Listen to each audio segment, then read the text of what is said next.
Hello and thanks for clicking on this video, guys. Today we're gonna see if Bloodstained Curse of the Moon 2 will be featuring not this dude, because this dude was just the scenario supervisor, so he's featured in the development of the game.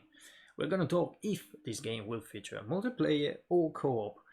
Well, supposedly the game features co-op, so you will be able to play with up to one friend locally. So that means a multiplayer online is not actually part of the game.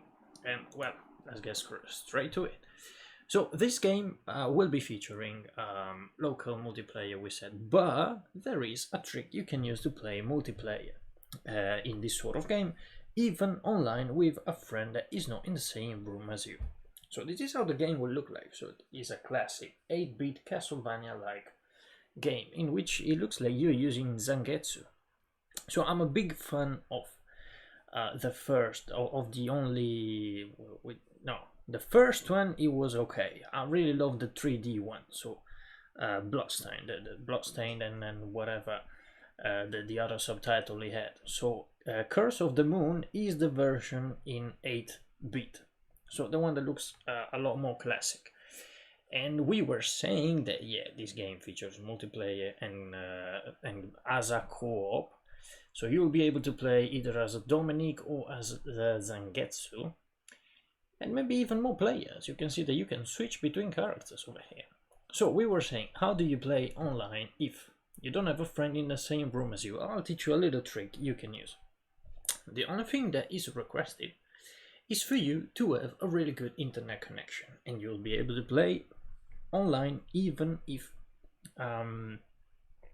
even if this game is full to be playable multiplayer only locally. So you need to go doing some share play, and you do that inviting a friend of yours in a party or on the PS4, for example, because this method, as far as I know, is only available on a PS4.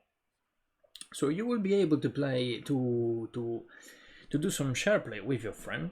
Give him a controller, and your friend will be streaming the game from you. You will be streaming it as well. So that is why both of you need a really good connection.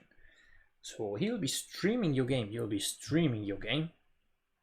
You'll give him a controller, and he'll be able to play in streaming with you by just using the share play. It's really easy to do. Just go to the party you invited your friend in and click on share play. You'll be sharing your game, and he will be joining you and supposedly playing with you with very little input lag, almost not even relevant. For give you an example, I did this many times with Rocket League.